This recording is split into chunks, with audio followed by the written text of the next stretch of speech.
Make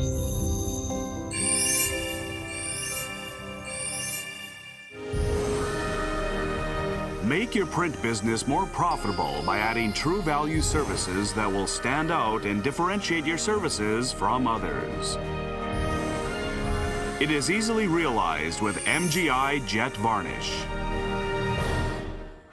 Jet Varnish offers spot UV coating and embossed foiling for rapid prototyping, complete customization of special effects, and faster short-run turnarounds to fuel greater productivity and profitability, helping your clients build brand appeal and create breakthrough printed products. Jet Varnish is a high-end digital 2D, 3D spot UV coater incorporating state-of-the-art inkjet technology. Embossed foiling is made possible by adding the fully integrated iFoil option inline. Multiple lineups are available from the Jet Varnish series to best suit your business needs. Compatible with the media sizes up to B1 or 29 by 47 inches, the Jet Varnish 3D Evolution best matches applications commonly found in offset and package printing. Compatible with B3 media sizes, the Jet Varnish 3DS is more suited to applications found in digital printing environments. As you can see, you can select the best suitable system according to your application and print sizes. All job management functions operate via an intuitive touchscreen interface. No need for printing plates, screens, or dies. Adjustments that used to require an experienced operator, such as settings to adjust the varnish thickness up to 200 microns or to make edits to files and so on, are now carried out with ease. AIS, Artificial Intelligence Smart Scanner, a high-precision automatic registration system unique to MGI, is adopted. The scanner reads the entire surface area of each pre-printed sheet for registration correction and adjustments, ensuring high-precision registration automatically for each sheet. Based on offset models, a pallet stacker simplifies unloading of printed sheets for production workflows. Jet Varnish delivers a dynamic performance for the most demanding applications, including packaging for wines, cosmetics, or gifts, etc. It is also good for invitations for important events and greeting cards. Differentiate your brand with elegant and stylish business cards. Give to your customers' brochure an incredible look and feel. Jet Varnish supports a wide variety of high-value applications that are widely used in today's print service environments, including book covers. With Jet Varnish, you'll have the ability to produce premium products that bring in premium margins to help expand your business. Giving shape to ideas. Konica Minolta.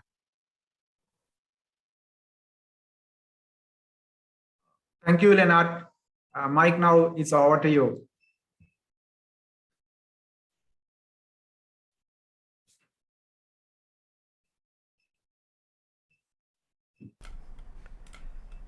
Thank you very much, Amita, and thank you for that video. As interesting as that video might be, allow me to step a little bit, one step backwards. Because before anything else, I'd really like to talk about embellishment with everyone. And allow me to spend some time a little bit more on the power of sight and touch.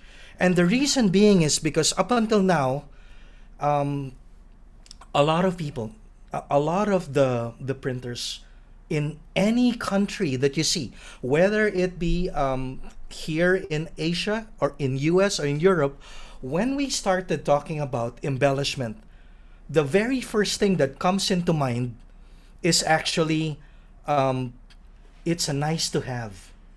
It's a luxury in the print process that maybe I'd like, but maybe it's something that I don't need to have. Possibly because of the price, possibly because of the application. In any case, it seems to me that everywhere we talk about embellishment, that is always the first reaction. So, ladies and gentlemen, allow me to show you a few slides for the first part of my presentation that would actually hopefully provide another point of view based on actual studies that this may end up having to be a necessity, especially in times of economic challenges. Okay, but before that, allow me to present to you a little bit more of my background. Unfortunately, when in during Amita's part, there was a part wherein it was muted. So very quickly, let me show you where I am coming from. So first of all, I'm a Filipino, and I graduated from the University of the Philippines in the main campus of Diliman, where I took business economics and education. And during the course of my education there, I realized my passion. And my passion, for some reason, was about printing. Perhaps it was because of the emerging technologies during that time that got me enamored into wanting to know more. So after my university, my first job was with Fuji Xerox in the Philippines, where I handled products that you probably don't know anymore. Yeah, products like Able, A-Color, DocuColor, and DocuTech 135. All of these are actually meant to be introduced into the market to replace the existing light lens machines of Fuji Xerox during that time, and introduce digital printing into the world of commercial printing. Of course, during that time, it was very rudimentary. So even to say that these machines are meant to support conventional print methods was even a little bit of a stretch. But the development of technology was very fast anyway, and we were able to do that. So during my stint in Fuji Xerox and after, I got involved with the Philippine Printing Technical Foundation, wherein I was both a trainee and eventually a trainer as well when it comes to digital and traditional technologies. So, and then somewhere along the way, before I reached Konica Minolta, I was a general manager in this in the number two retailing group in the Philippines called Primer Group of Companies. And throughout these years of my employment and my involvement with these companies, these were the brands that I got myself to involve with. So with the Primer Group, I got heavily into silkscreen and applications such as spot UV printing, also packaging printing, and different types of silkscreen applications I got involved with. Also wide format printing. So naturally, we had the capture market. So I had the opportunity to actually work side by side with the brand owners of the distributors in the Philippines under the Primer Group. And then these are some of the brands that we handled in the Primer Group, and all of them would actually need to interface with us when it comes to their POPs, when it comes to their merchandise, visual merchandising requirements, when it comes to their store construction. We had a hand in handling all of those. And then for a short period of time, I also got involved with another retailer from Japan. Although I still got involved with POPs and other types of collaterals with Gulliver. They are mostly e-commerce based. The brands under Gulliver, actually, I got to enjoy knowing more about the more prestigious and luxurious brands. So in a nutshell, this is my background, and this is the reason why I am very passionate here in Konica Minolta in sharing with you about embellishment. So, without much further ado, let's move on. You probably know about this already, but allow me to reiterate, to make my point. So, our customers, your customers, and therefore our customers too, are the brands. But I'm here today, I'm not just talking about the big brands, such as what you see here. Any brand that is like Joe's Plumbing in a mall or in a street corner is just as much as important as a brand as anyone else. And that's what we're talking about here when it comes to embellishment.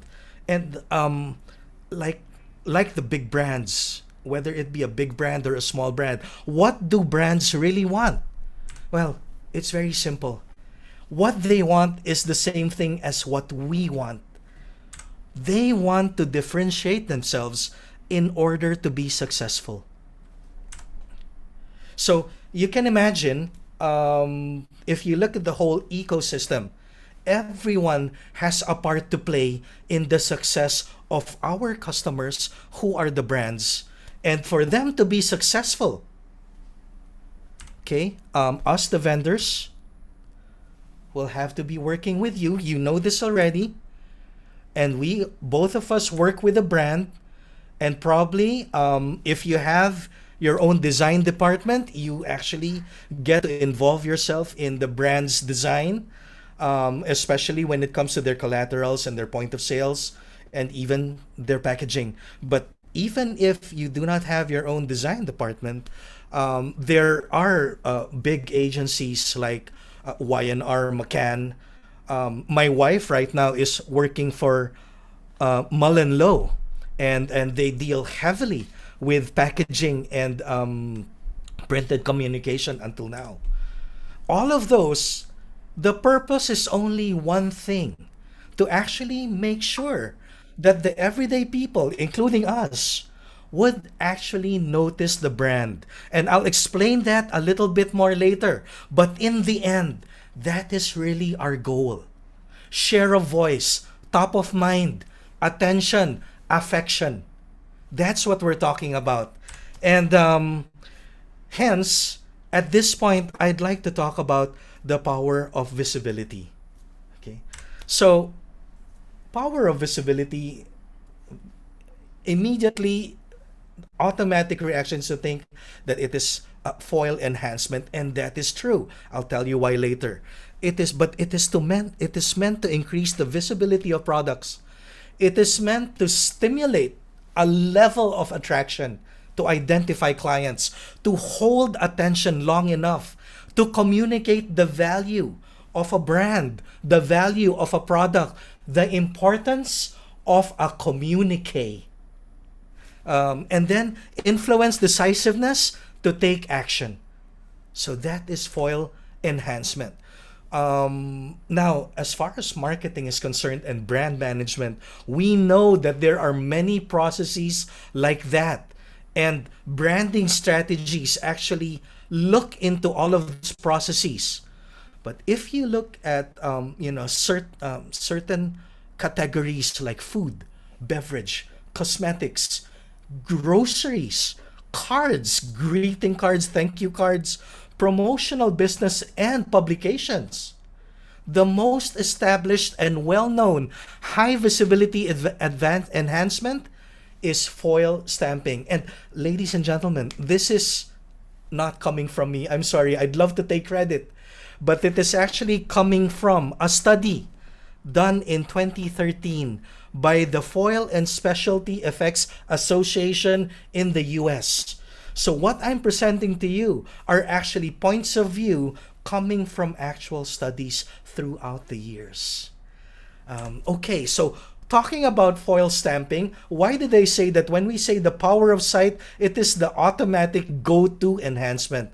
And the reason for that is quite obvious. Foiling started as early, even before the 1900s. And during that time, they call it gilding. Literally, they pound gold and make them into thin leaves of gold foil, and then wrap it around the areas that they want to show importance to.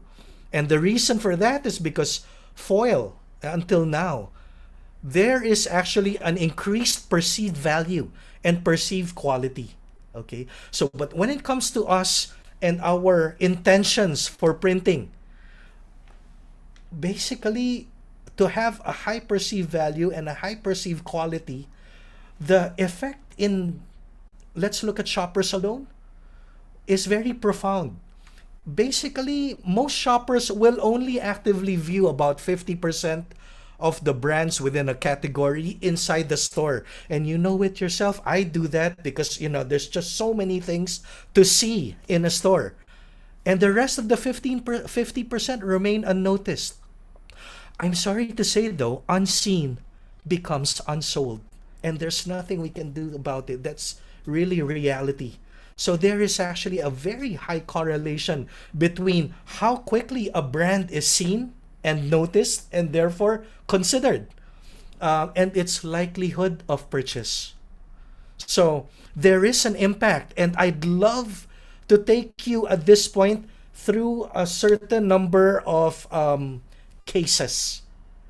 So let's start with Colgate.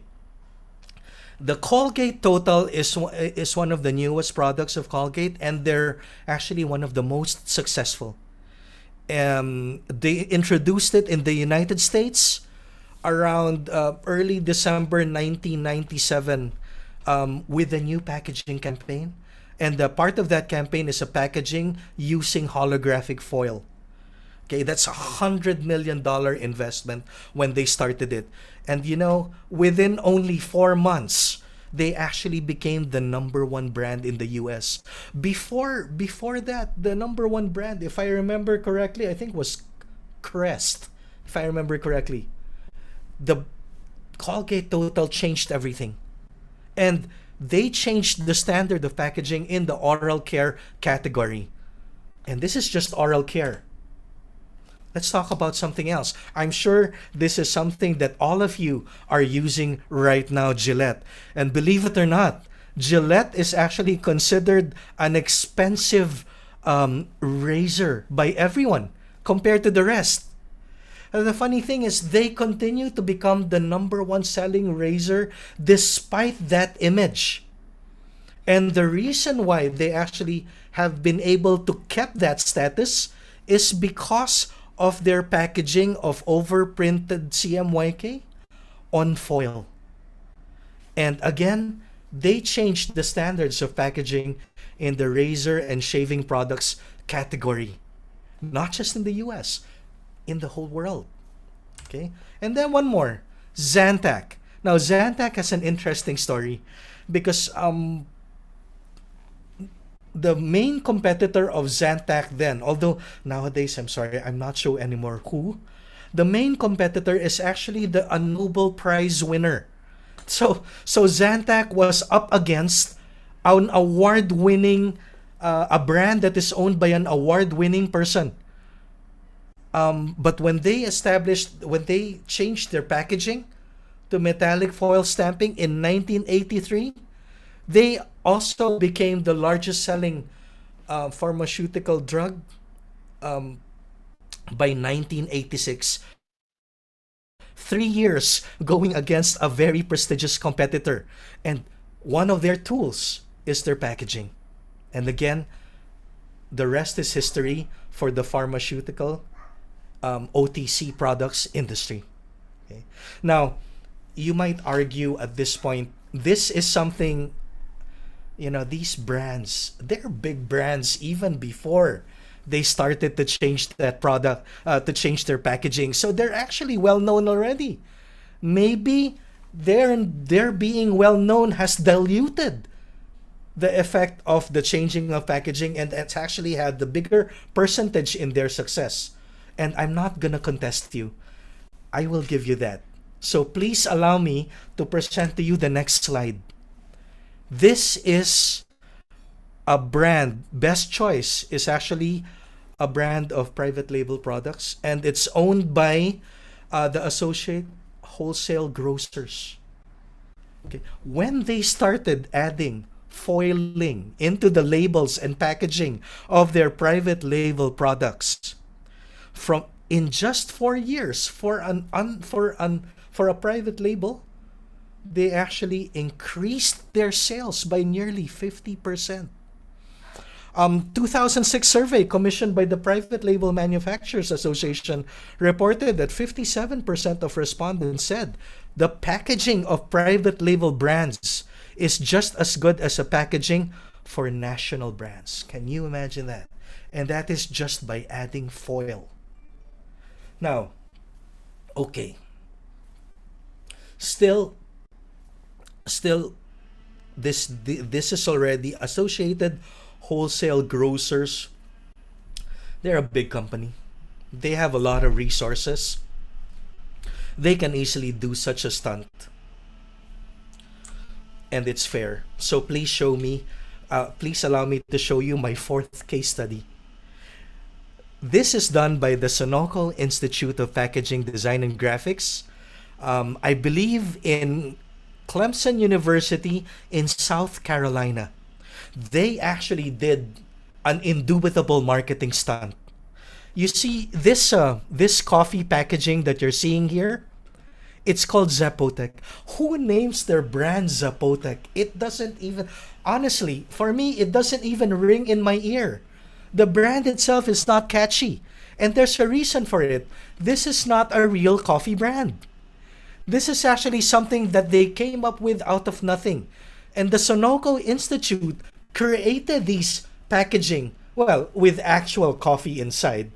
And they never released which brand they used, but they created this packaging and placed it beside brands like Maxwell House, brands like Nescafe, and other prestigious coffee brands in the US. Placed them side by side in the retail store and observed consumers for 3 days. And they watched the reaction of the consumers, and they actually tried to see how many bought. So as you can see on the fourth bullet, their conclusion is that the foil stamping induced shoppers to purchase the unknown brand as much as well-known brands. And in their study, the volume is actually equal. And the attention, depending even if the known brand doesn't even have any embellishment, the attention was even more for this packaging. And such is actually the power of foiling embellishment. So you can imagine for Sri Lanka, I think I've pretty much covered the breadth and width of the type of brands that you're working with right now. I do understand that your biggest experts right now are textile and garments, and then after that is tea. And these two are actually your biggest experts by a big percentage. And then the rest would be tea, spices, and gems. But can you imagine, for spices, gems, and even coconut products, it doesn't even have to be a big brand. If you're working with a private label, it's okay. Because studies have shown that by just actually enhancing the packaging of the private labels, there is a marked increase already in sale performance because of the marked perception of what the power of foil can do. So, well, at this point, Hanzala, I was wondering if my colleague Hanzala, he actually prepared some points also to work with me and stress with you. I was wondering if you have any points to share at this point.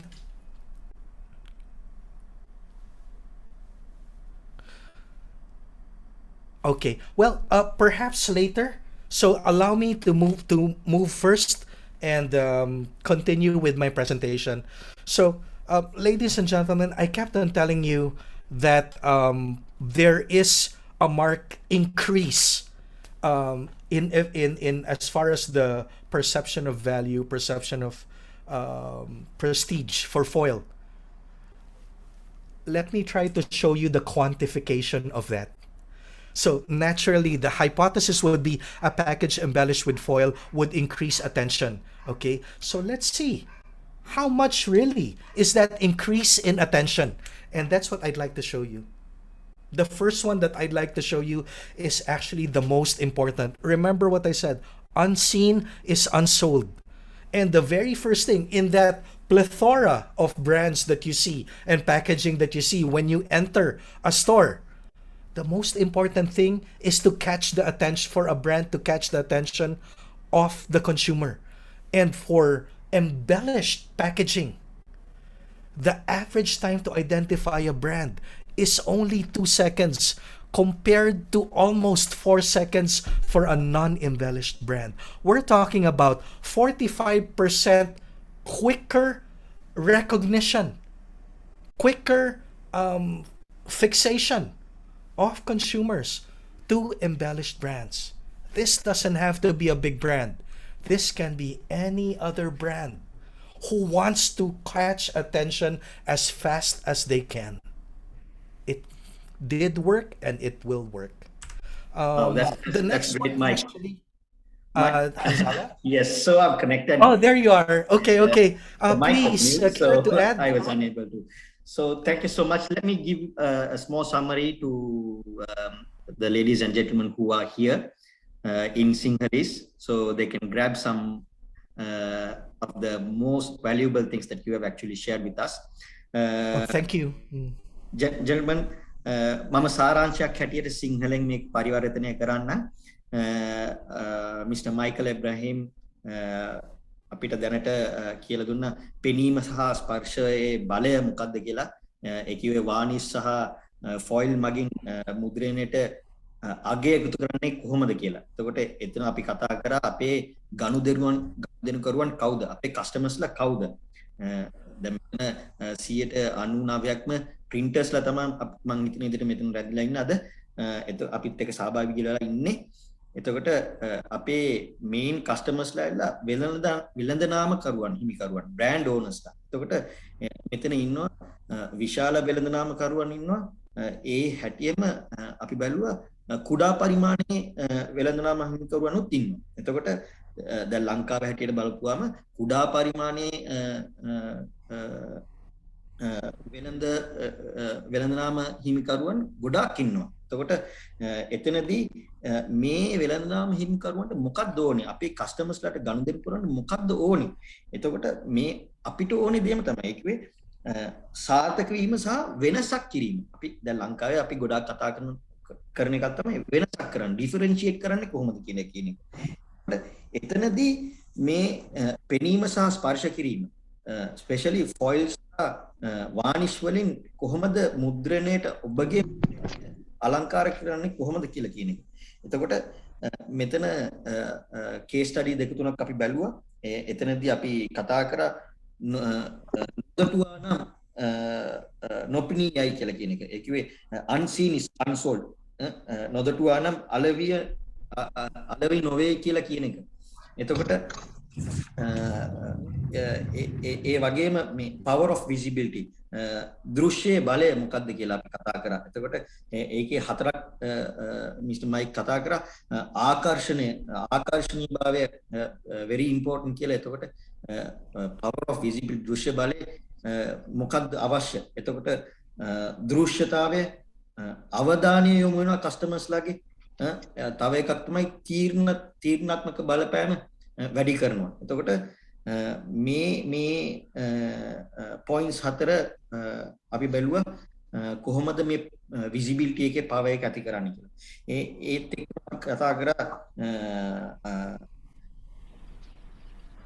අධ්‍යයනයක් කරලා තිබ්බා, case study එකක් කරලා තිබ්බා Colgate plus Gillette, Thnx මේ නම් හතරම මේ නම් තුනම බලපුවාම අපි ඔක්කොලටම දන්න නම් තුනක් තමයි. ස්පෙෂලි බලපුවාම Gillette කියන නාමය මිල අධික නමුත් අද වෙනකොටත් ලෝක වෙළඳ පොලේ නම්බර් 1 ප්‍රථම ස්ථානයේ ඉන්න වෙළඳ නාමයක්. එතකොට මේක කොහොමද කරේ?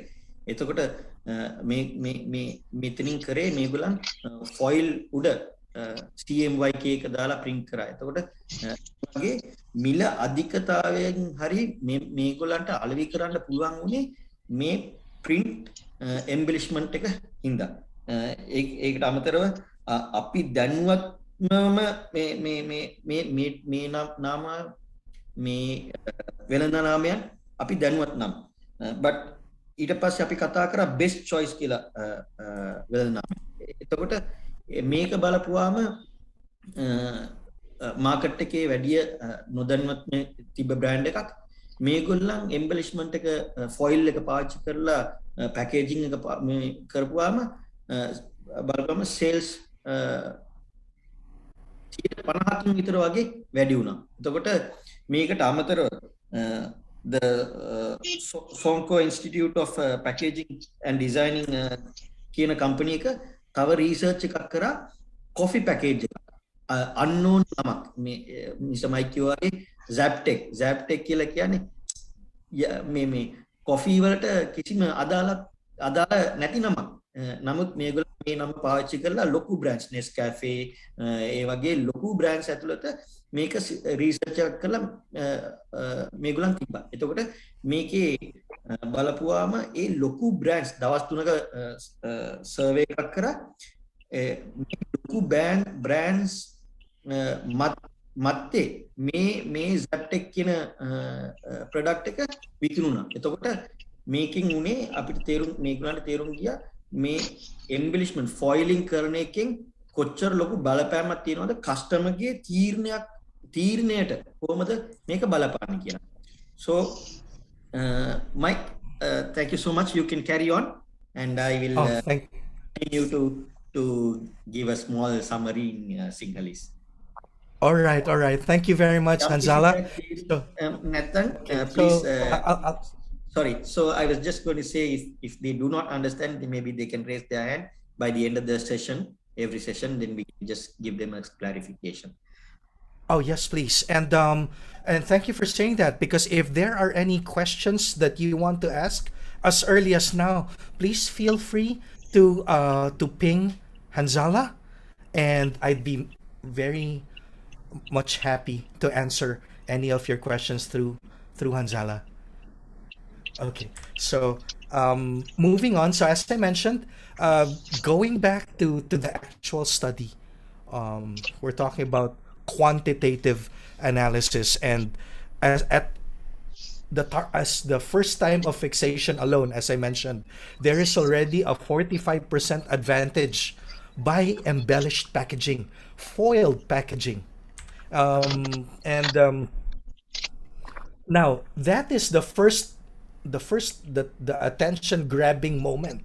But after the attention is grabbed, it is still important for the attention to stay. Because if I just notice the brand and then suddenly my mind moves to another brand, then there's no point. There's no effect.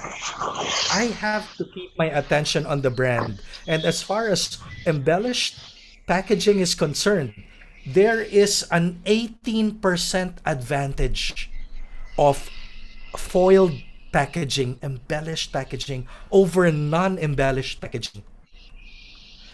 Finally, the third one, which I really find interesting. You see, in the study that Sonoko did, and which is really commissioned by Foil and Specialty Effects Association of the USA, they actually told consumers to look at certain shelves and give their reaction. But what they didn't tell the respondents over the period of 3 days is that the researchers were also watching all of them and see their reaction on those other brands that was never mentioned by Sonoko. And they were also asked about their reaction towards those brands at the end of the survey. And that is what the indirect study means, which means that maybe for the first study, it was directed by the researchers. So the consumers will naturally maybe be biased into behaving in a certain way. This indirect the consumers totally were unaware and they were being observed on what they were doing naturally. And even there, even at this point in this study, there was a natural reaction of the consumers to favor their attention to embellished products. And such is the power of the findings of this study. So if I were to summarize it, basically we're looking at, so these are the timings, right? Imagine 2 seconds versus 3.6 seconds when it comes to attention grabbing. And then 1.6 seconds versus 193 seconds when it comes to retention. What is the result? The longer the individuals focus on an item, the more likely they are to choose that item and give it a higher liking rating, meaning they will buy.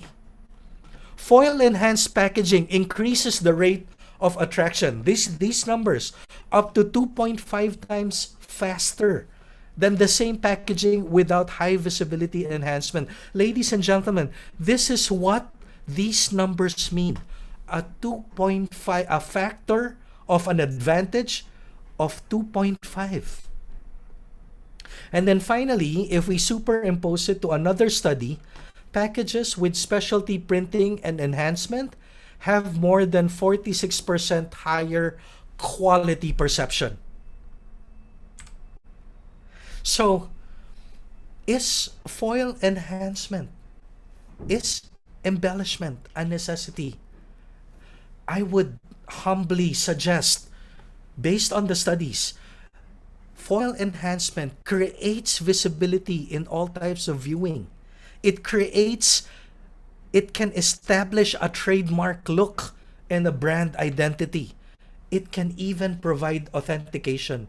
So for these points, I humbly suggest that yes, embellishment, in this particular example, foil enhancement, can be a necessity and can very well be, depending on the type of product and the type of market that a brand would like to play in.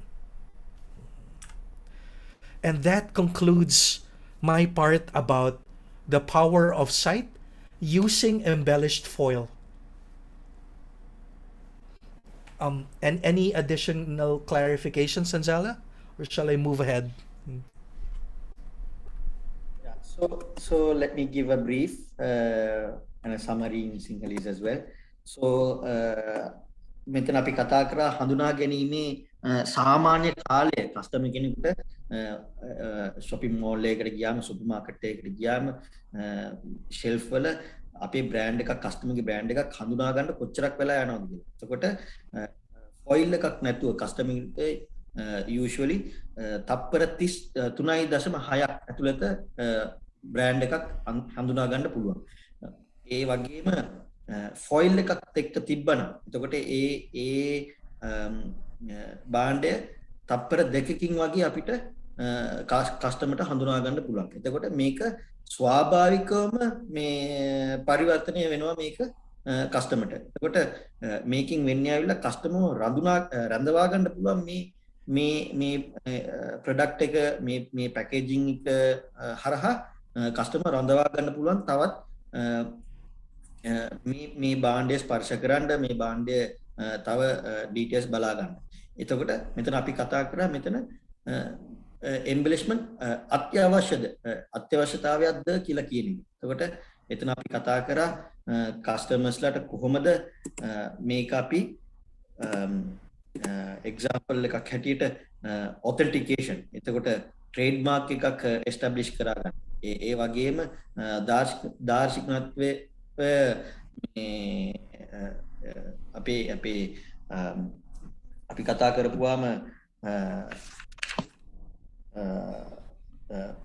මුද්‍රණේ පරිසර පද්ධතියෙම එතකොට කවුරුද ඉන්නේ එතකොට කස්ටමර්ස්ලාට මේක කොහොමද අවශ්‍ය වෙන්නේ කියලා කියන එක. Please go ahead. Thank you. Okay, thank you very much, Hanzala. So now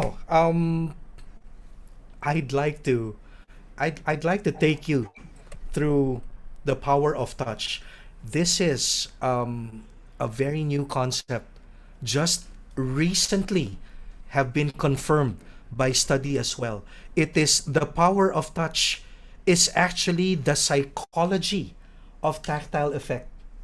Okay. Now, before I present what I'm trying to say, allow me to show you allow me to pose the question and show you the answer. Okay. Can you please tell me and think about it, when was the last time you have seen people react to a certain print this way? Okay, allow me to show you a video. It's a little bit loud, so you might want to adjust the volume of your speakers a little bit.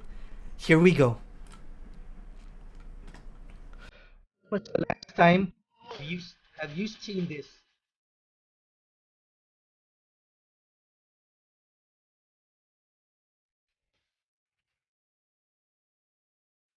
I was talking about that reaction. Let's watch that one. See? That reaction.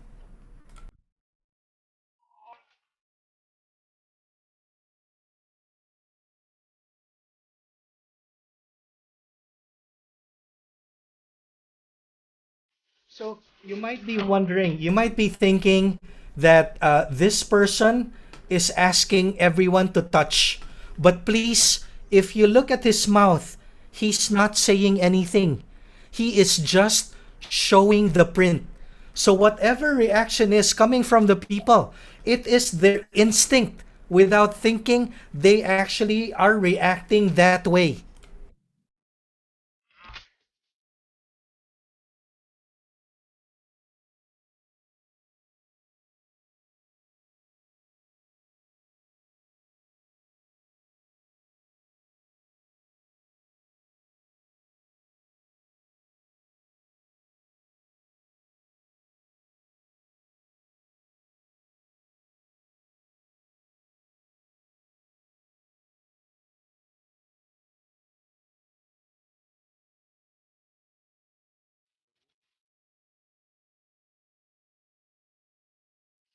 Okay, I think I can stop the video here, but I believe I have made my point very clear.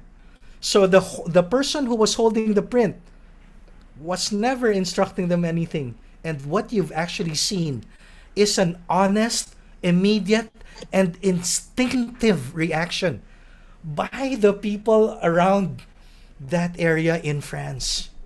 And it is brought about by what they saw in the print. So they saw first, after seeing the print and seeing those textures, then they start to touch. And ladies and gentlemen, that's the point that I'd like to talk about now. And that is the psychology of tactile effect. So there is a science, as I mentioned, behind textures and embossed spot UV. And there are actually 3 research papers that explain the importance of touch. Okay. Now, those research papers were written by this lady. Her name is Joanne Peck, and she's a professor at the University of Wisconsin.